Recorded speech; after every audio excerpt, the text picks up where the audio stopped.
मला असं वाटतं की सगळे विरोधक एकत्र येत आहेत, ह्याचा अर्थ त्यांना त्यांच्या ताकदीवरती विश्वास नाहीये. 97 असेल, 2002 असेल, 2007 असेल, तिन्ही महापालिका ही प्रत्येक वेळेला उद्धव ठाकरेंची ऍसिड टेस्ट मानली गेली आणि मुंबईकरांच्या आशीर्वादाने जेवढी लोक माझी टेस्ट घ्यायला उभे होते त्या सगळ्यांचं मुंबईकरांनी पाणीपत केलेलं आहे. आणि म्हणून मला याही वेळेला खात्री आहे की माझा मुंबईकर, माझा म्हणजे मी माझा म्हणतोय तो काय उद्धव ठाकरेचा व्यक्तिगत नाही, तर जो शिवसेनेच्या पाठीशी उभा राहिलेला आहे, शिवसेना प्रमुखांच्या विचाराने प्रभावित झालेला आहे आणि ज्यांचा शिवसेनेवरती विश्वास आहे तो पुन्हा एकदा या सगळ्यांवरती मात करेल. पण उद्धवजी, या अगोदर जेव्हा आपण बघितलं होतं की विधानसभेच्या निवडणुका होत्या त्यात अपेक्षित इतकं यश न मिळाल्यामुळे शिवसेनेने याच मुंबईकरांवर टीका केली होती की याच मुंबईकरांनी किंवा मराठी माणसांनी खंजीर खुपसलं पाहिजे. तर नाही, ती टीका नव्हती केलेली, परंतु आता नव्याने एक आज पेपरमध्ये बातमी आलेली, दिल्ली हायकोर्टाने सुद्धा मतदान यंत्रावरती प्रश्नचिन्ह उपस्थित केलेले आहे. या काही मूलभूत गोष्टी आहेत त्याच्याकडे आपण लक्ष दिलं पाहिजे. ज्या वेळेला 26 नोव्हेंबरचा हल्ला झाला तेव्हा संपूर्ण मुंबईत नव्हे तर देशभर काँग्रेस विरोधात वातावरण होतं. मेणबत्त्या घेऊन मोर्चे निघाले आणि एकूणच आगडोंब उसळला होता काँग्रेसच्या विरोधात. अशा वेळेला पुन्हा असं आपण कसं मानू शकतो की चिडलेला माणूस ज्याच्यावरती चिडला त्याच्यावरती पुन्हा मतदान देईल, त्याला मतदान करेल. आणि म्हणून हे सगळ्या ज्या काही गोष्टी आहेत हे गौड बंगाल आहे. मुळामध्ये लोकशाही आपण मानल्यानंतर मतदाराचा अधिकार आहे की त्याचं मत कुठे गेलेलं आहे हे शेवटपर्यंत त्याला कळलंच पाहिजे. शेवटपर्यंत ते शेवटी कुठे गेलेलं आहे आणि तेच नेमकं मतदान यंत्रामध्ये होत नाहीये. आणि दिल्ली हायकोर्टाने सुद्धा त्याच्यावरती एक प्रश्न निर्माण केलेला आहे की बाबा हे बरोबर नाहीये म्हणून. त्याच्यावरती कोण लक्ष देणार? पण फक्त तुम्हाला असं वाटतं की मतदान यंत्रातल्या गडबडीमुळेच हे यश शिवसेनेपासून दूर होतं? कारण लोकसभेच्या वेळेलाही असंच पोषक वातावरण होतं, विधानसभेच्या वेळेला यावेळेला मला खात्री आहे की शिवसेना, कारण काय होतं एक संपूर्ण वातावरण ज्याला म्हणतो त्या वातावरणामध्ये आपण विसंबून राहतो, विश्वास ठेवतो आणि समजा गाफील राहतो आणि त्या गाफीलपणाचा दुरुपयोग किंवा गैरफायदा विरोधक घेऊ शकतात. यावेळेला आम्ही गाफील नाही आहोत. दुसरा एक जो मुद्दा आहे की आपण म्हणताय की आपण आता तुम्ही गाफील नाही आहात, शिवसेना आणि बरोबरचे जे मित्रपक्ष आहेत या सगळ्या महायुतीचा जो परिणाम आहे तो चांगला मतदारांवर होईल. पण दुसरी एक गोष्ट आहे की मित्रपक्ष थोडेसे डिस्टर्ब आहेत कारण नाराजी मोठ्या प्रमाणात पक्षात दिसते. अजिबात नाहीये. युती म्हटल्यानंतर युतीचा जागा वाटप हा सर्व काही प्रत्येकाच्या मनासारखं होतो असं नाहीये. आणि मुंबई असो, इतर महापालिका आहेत, जिल्हा परिषद आहेत, इतके वर्ष काम केल्यानंतर प्रत्येकाला आपापली ताकद कुठे हे चांगलं कळतंय. थोडंफार असं वाटत राहतं की अरे हा वाढ मला हवा होता पण मला मिळाला नाही. त्यावेळेला आपण युती कशासाठी करतो आहोत त्याचा जर का आपण एक विचार केला तर तेव्हा लक्षात येतं की एखाद दुसरा वॉर्ड इकडे तिकडे जरी झाला असला तरी आपण मोठं व्यापक जे काही धोरण स्वीकारतो आहोत. कशाला आता आरपीआय आमच्यासोबत का म्हणून आलेली आहे? आरपीआय केवळ मतांसाठी आलेली आहे किंवा आरपीआयला काही मिळायला हवं म्हणून आरपीआय आलेलं नाहीये. तर इतके वर्ष सातत्याने काँग्रेस असो किंवा राष्ट्रवादी, आता परत राष्ट्रवादी वेगळं म्हणण्याचं कारण आहे कारण ते शेवटी इकडून तिकडून एकच आहे. म्हणून पुढे ज्यावेळी फक्त काँग्रेस म्हणून तेव्हा राष्ट्रवादी लक्षात आलीच असं आपण समजायला हवं. ह्या समाजाला त्या नुसत्या भूलथापा दिल्या, कधी नामांतराचा विषय काढ, कधी आणखीन कसला काढ आणि समाज तसाच वंचित ठेवला. पण राजकारणासाठी म्हणून त्यांनी त्यांचा वापर केल्यानंतर त्यांना एका आशेने किंवा एक स्वप्न दाखवलं. त्या स्वप्नापायी काँग्रेसला त्यांनी निवडून दिलं आणि निवडून दिल्यानंतर त्यांना कळलं की हेच आपले वरती चढून बसतायत, समाज तसाच राहिलेला आहे. आरपीआय पण नाराज दिसते कारण आरपीआयचं असं म्हणणं आहे की अजून काही जागांची अदलाबदल आम्ही करू शकतो. शिवसेनेला असं वाटतं का आता कुठेही नाराजी नाहीये. युती जाहीर करून जवळपास आज एक आठवडा झालेला आहे. कुठेही तसं नाराजी असं म्हणतात काही जागांमध्ये आपण अदलाबदल करू, शिवसेना तयार होईल का? कोणी असं म्हणत नाहीये, माझ्याकडे कोणी तसं म्हणत आलेलं नाही. समजा अप्रोच झाले ते पण असं म्हणतच नाहीये कोणी, तर समजायचं कशाला? दुसरा एक मुद्दा असा आहे की शिवसेना आतापर्यंत 80% समाजकारण 20% राजकारण अशा ध्येयाने शिवसेना सुरुवातीला काम करत होती. एक जो तरुण वर्ग होता शिवसेनेकडे तो आता दुरावत चाललेला आहे. आता आपण मानतो, 40 म्हणजे आमचे विरोधक मानतात, मी नाही तसं मानत. पण 40 ते 50 वयोगटातला शिवसैनिक आता आपल्याला दिसतो आणि प्रस्थापित झाल्यामुळे ती जी एक शिवसैनिकाची आग होती ती कमी झालेली आहे. ही भाकड कथा आहे आणि ही भाकड कथा ज्यांच्याकडे तरुण यावाचं वाटतं तरुण जात नाही ते आपापली ही चर्चा करून एक समज करून देतात. तुमचा इशारा राज ठाकरेंकडे नाही. माझा इशारा कोणाकडे नाहीये. माझा इशारा आमचे जे विरोधक ज्यांना या भाकड कथा बोलायला आवडतात की शिवसेनेकडे आता युवक ओळख नाहीये, नाहीतर गेल्या वेळेला आम्ही सिनेटची जी निवडणूक आहे हे सगळे भाकड पक्ष असताना सुद्धा आम्ही 10 पैकी 8 जागा कशा जिंकलो. याचाच अर्थ सुशिक्षित मतदार, तरुण मतदार, युवक मतदार हा शिवसेनेसोबत आणि युवासेनेकडे आहेच. पण त्याच्यामुळे ज्यांना अशा कथांमध्ये गंमत वाटत असेल त्यांनी करत. पण राजकीय विश्लेषक असं म्हणतात की शिवसेनेला आता मनसेने टेकओव्हर केलेलं आहे. तरुण विश्लेषक म्हणजे ब्रह्मदेवाचे बाप नाहीयेत. त्याच्यामुळे प्रत्येकाला एक वेळ घालवायचं साधन लागतं. ते साधन त्यांनी जरूर घ्यावं. कधी कोणी रेडिओ ऐकत राहतं, कधी कोणी आणखी तसं काही चर्चा करत राहतात, करू दे.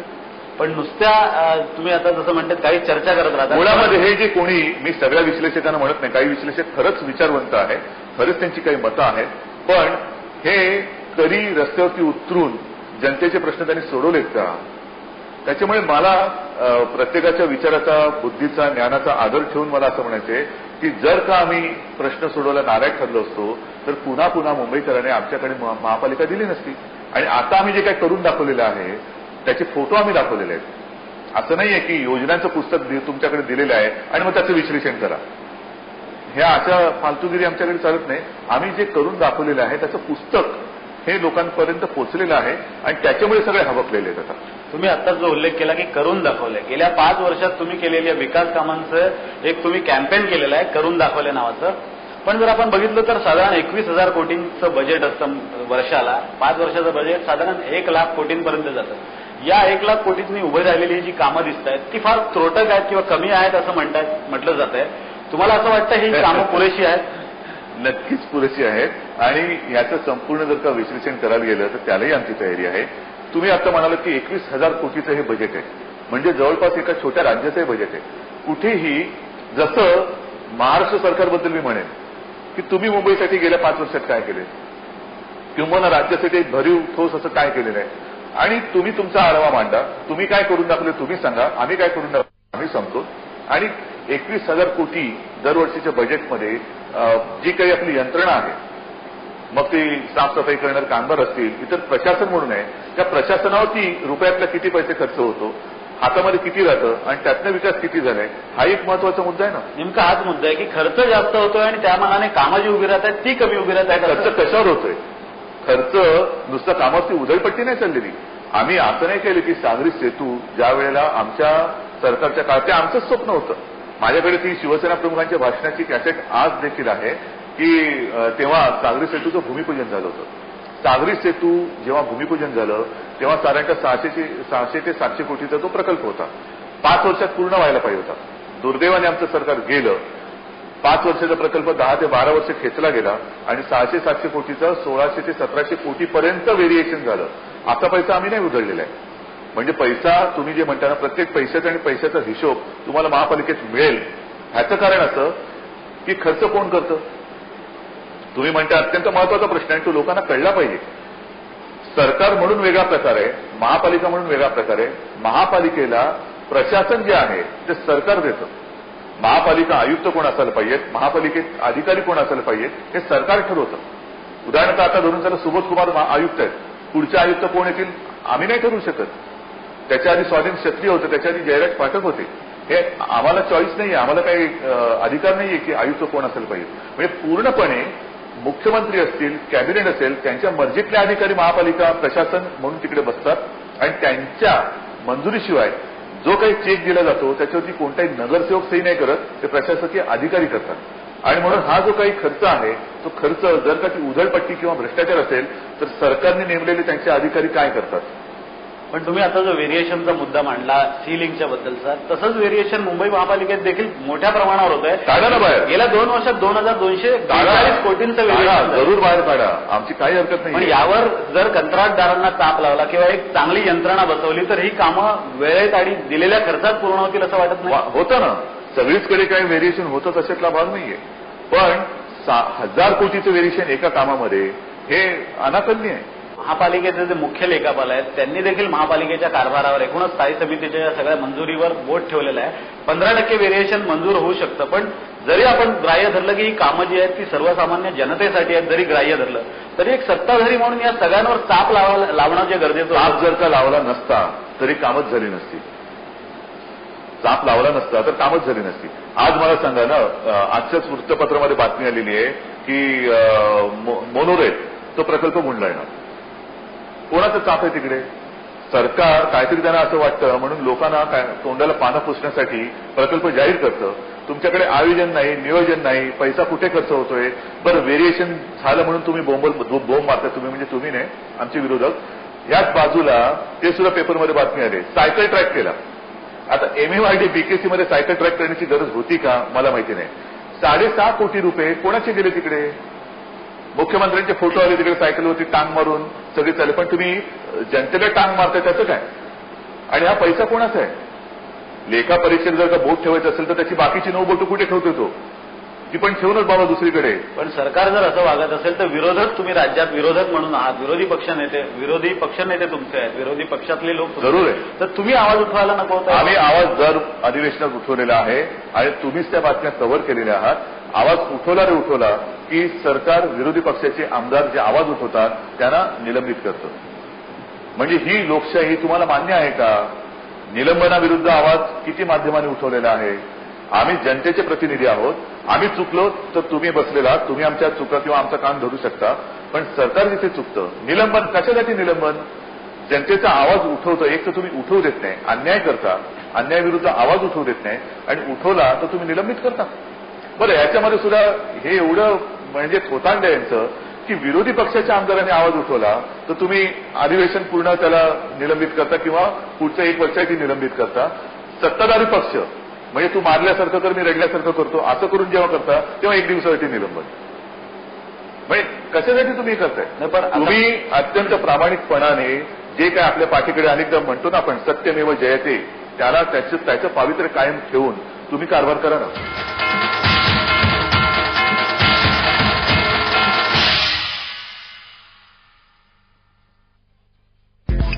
Let India's best tutors prepare your child for success with Topper TV. Subscribe to Topper TV today. Topper Education Formula. G's का formula. आता तयार होते काही मिनिटातच. Ever youth golden glow peel off home facial. याचे स्पेशल ग्लिटर पार्टिकल्स चेहऱ्याला आतून उजळतात, देतात तात्काळ गोरेपणाच्या सोबत golden glow. Ever youth golden glow peel off, सोन्यासारखं तेज. आता प्रत्येक पार्टीसाठी फेशियल करा फक्त 14 रुपयांमध्ये. First I used to hate maths, but dude, now it's just awesome because of this. Teach Next. The future of education is here. तुझा जीवाचा हासरा दे तुझ्या करी माझा आसरा तुझा. माझ्या मनातलं गाणं आता तुमच्यासाठी. सारेगमप आजपासून बुधवार आणि गुरुवार रात्री 9:30 झी मराठीवर.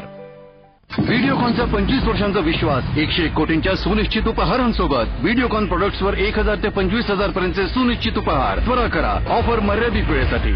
चला चहा पाचतो. लाल टपरीवर 150 किलोमीटर चहासाठी ऑसम डूड.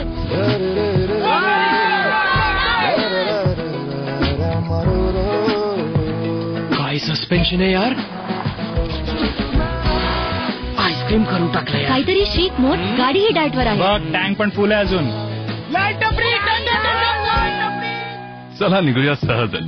सादर आहे टाटा नॅनो 2012.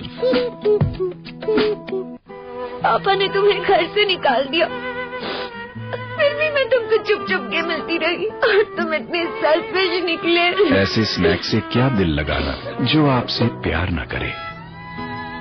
पेश है Britannia nutri choice multigrain thins. इसमें है मल्टीग्रेन और फ्लैक्स सीड्स और ये है नॉन फ्राइड और लो फैट. फाइनली एक स्नैक इतना healthy it loves you back. Nice जेलचा ऍडव्हान्स्ड क्लिनिकल फॉर्म्युला विना मसाज शरीरात खोलपर्यंत पोहोचतो आणि वेदनेपासून त्वरित आराम देतो. प्रतिबंधात्मक आरोग्य तपासणी वेळीच करून घ्या. ती तुम्हा आम्हा सगळ्यांची गरज आहे. Indus health plus preventive health checkup specialist. सरसर शिरवे घेऊन यावा वेडा पाऊस वारा. माझ्या मनातलं गाणं आता तुमच्यासाठी. सारेगमप आजपासून बुधवार आणि गुरुवार रात्री 9:30 झी मराठीवर.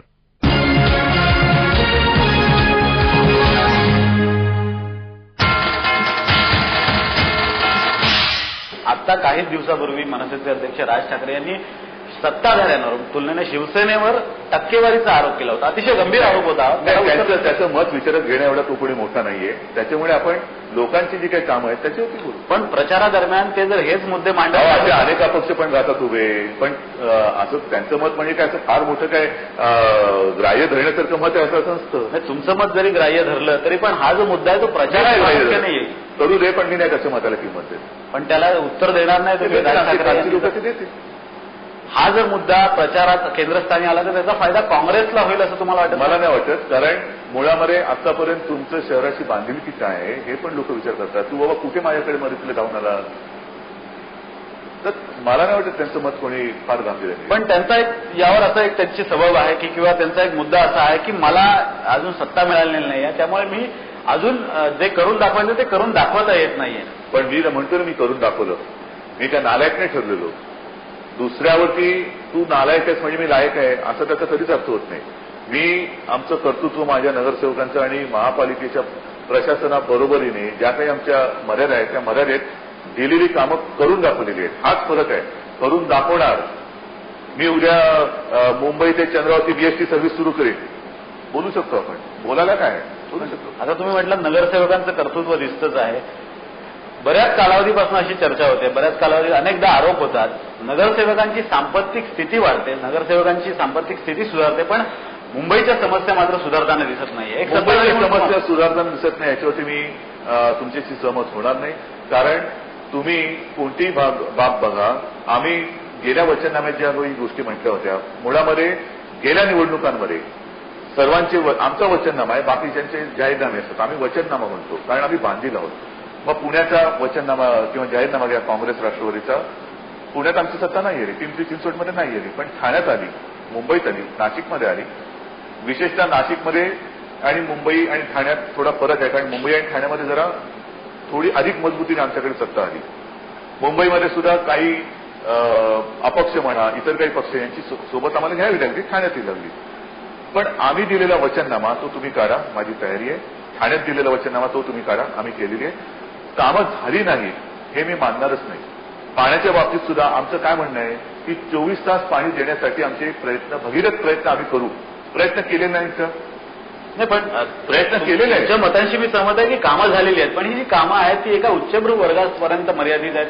पाणी पित नाही. उदाहरणार्थ आपलं पाणी पित नाही. माझा प्रश्न पूर्ण करू द्या. स्विमिंग पूलचं उदाहरण घ्या किंवा प्रवेशद्वार असेल, गणेशद्वार असेल, ही जी प्रेक्षणीय आहे ही शहरामध्ये माणसाला तिकडे डोळ्याला पट्टी बांधून शहरांमध्ये अशा गोष्टी हव्यात. पण ज्या सर्वसामान्यांना सोयी सुविधा आहेत, अनेक ठिकाणी आपण बघतोय कचऱ्यांचे ढीग आहेत, ज्या बेसिक अम्युनिटीज महापालिकेच्या ऑब्लिगेटरी मोडतात. बरोबर आहे. त्या पूर्ण होताना. एक मिनिट.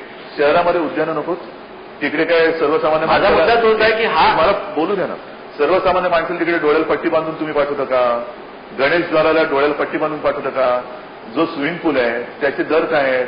तिकडे सर्वसामान्य माणूस जाऊ शकत नाही का?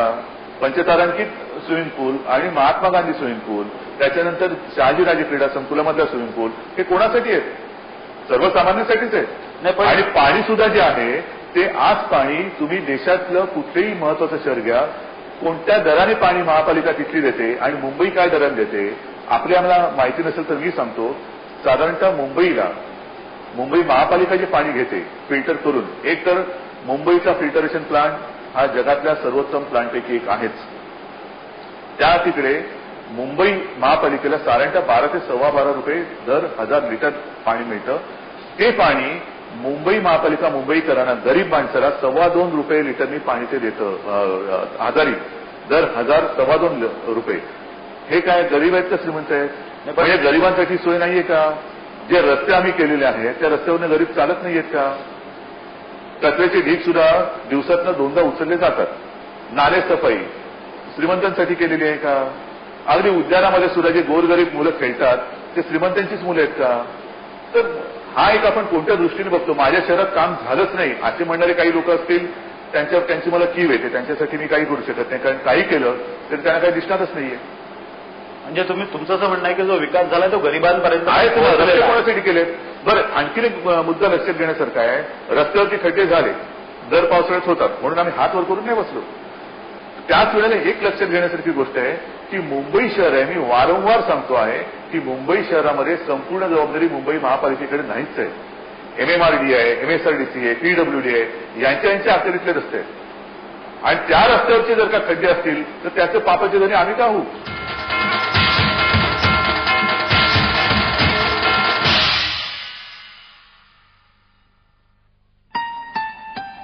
सर सर शिरवे घेऊन यावा वेडा पाऊस वारा. माझ्या मनातलं गाणं आता तुमच्यासाठी. सारेगमप आजपासून बुधवार आणि गुरुवार रात्री 9:30 झी मराठीवर. व्हिडिओकॉनचा 25 वर्षांचा विश्वास 101 कोटींच्या सुनिश्चित उपहारांसोबत. व्हिडिओकॉन प्रोडक्ट्सवर 1000 ते 25,000 पर्यंतचे सुनिश्चित उपहार. त्वरा करा, ऑफर मर्यादित वेळेसाठी. जर संध्याकाळी तुमच्या बायकोकडून चुकून खिडकी उघडीच राहिली आणि खूप डास आत आले तर? मॅडम, चूक तर माणसाकडूनच होते ना. नो प्रॉब्लेम, ऍक्टिव्ह मोड आहे ना. Good night advance active plus. डास असतील तर नॉर्मल मोड, खूप असतील तर ऍक्टिव्ह मोड. तुम्ही सर्व एवढे खुश कसे? खुश करा, खुश रहा. पायलट बाबा, आलतू फालतू प्लॅन घेतले तर लास्ट मोमेंटला पैसे कमी पडू शकतात. यासाठीच IDBI फेडरल लाईफ इन्शुरन्सचा ट्रान्सुरन्स प्लॅन जो फेल होत नाही. चला चहा पाचतो. लाल टपरीवर 150 किलोमीटर चहासाठी awesome dude.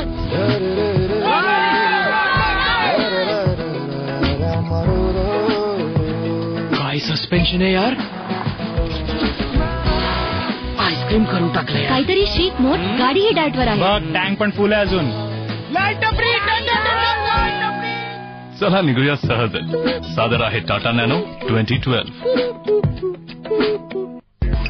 Let India's best tutors prepare your child for success with Topper TV. Subscribe to Topper TV today. Topper Education Formula. G's का formula. मळमळतनी, जळजळतनी, ढवळतनी, कळमळतनी, विभळतनी, तळमळतनी, छळतय मला पोट. अरे घे ना धावतीयो. नाईस जेलचा ऍडव्हान्स्ड क्लिनिकल फॉर्म्युला विना मसाज शरीरात खोलपर्यंत पोहोचतो आणि वेदनेपासून त्वरित आराम देतो. मायेचा तू हात फिरविता ती आली भरकची. DSK, घराला घरपण देणारी माणसं. कोणतीही रेष न खोडता लहान करायची असेल तर त्याच्या शेजारी एक मोठी रेष काढा. 3 मित्र जेव्हा एकत्र बसतील तेव्हा रंग चांगलाच रंगेल. आपण, मी आणि बॅकपायपर सोडा. तू जर मोठा झालास तर जग माझा मान ठेवेल. मी तुमच्या सगळ्या इच्छा पूर्ण करेन. तुझा गरबा, तुझा गरबा. आता माझा निर्णय मीच घेणार. आज कल पाँव जमीन पर नहीं पड़ते मेरे. बोलो देखा है कभी तुमने मुझे उड़ते हुए. माझ्या मनातलं गाणं आता तुमच्यासाठी. सारेगमप आजपासून बुधवार आणि गुरुवार रात्री 9:30 झी मराठीवर.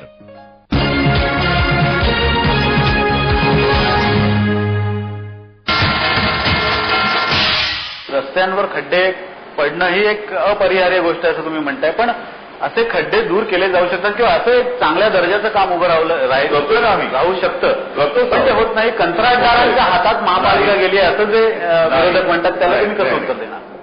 कंत्राटदारांच्या हातात अजिबात महापालिका गेलेली नाही.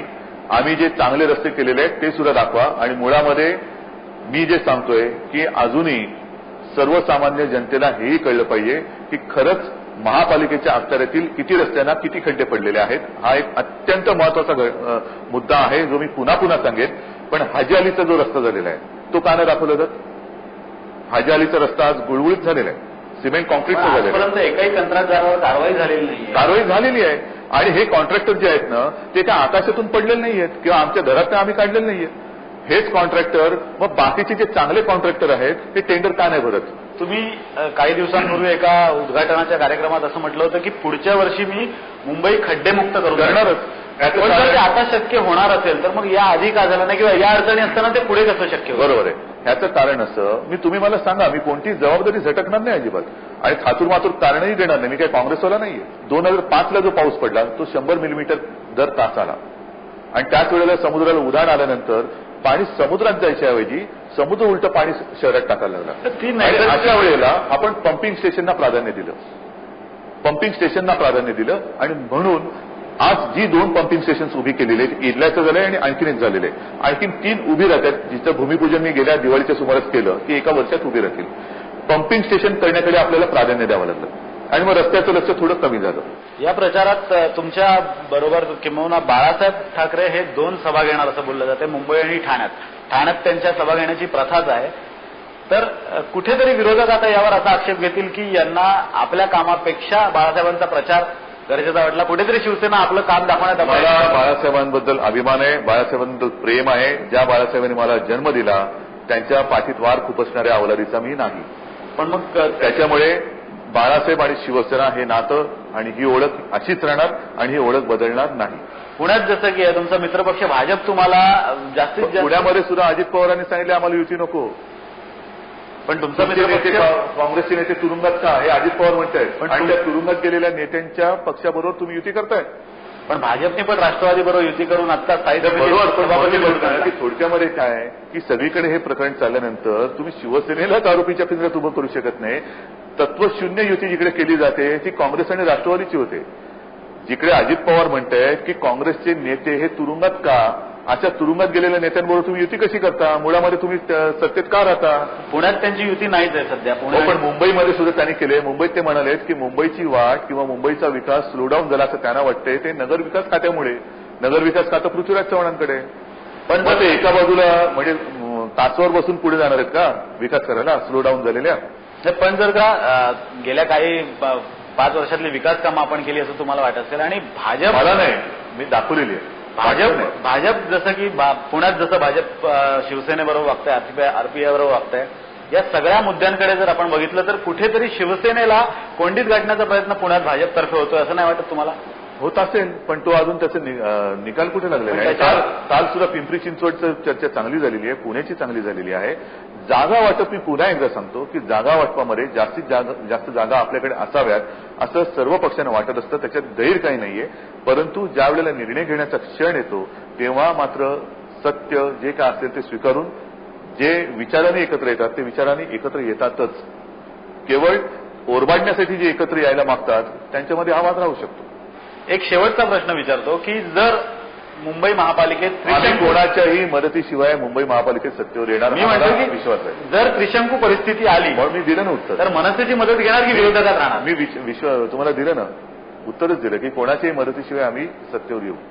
धन्यवाद उद्धवजी, तुम्ही आमच्याशी बोलल्याबद्दल. हे होते उद्धव ठाकरे, शिवसेनेचे कार्याध्यक्ष. आपण केलेल्या विकास कामांच्या जोरावर आपण मतदारांकडे मतं मागणार आहोत आणि आपल्याला नक्की मतं मिळतील आणि मुंबईकर पुन्हा एकदा शिवसेना, भाजप आणि आरपीआय युतीला निवडून देईल असा विश्वास त्यांना वाटतो. धन्यवाद. जय महाराष्ट्र.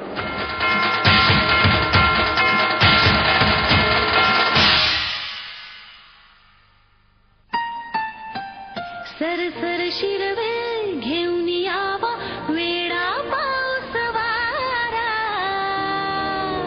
माझ्या मनातलं गाणं आता तुमच्यासाठी. सारेगमप आजपासून बुधवार आणि गुरुवार रात्री 9:30 झी मराठीवर.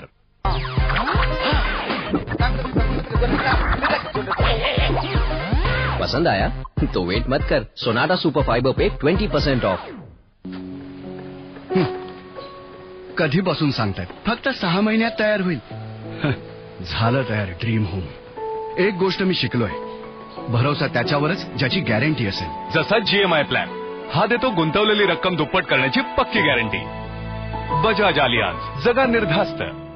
दर्दे दिल दर्दे जिगर दिल में जगाया. माझ्या मनातलं गाणं आता तुमच्यासाठी. सारेगमप आजपासून बुधवार आणि गुरुवार रात्री 9:30 झी मराठीवर.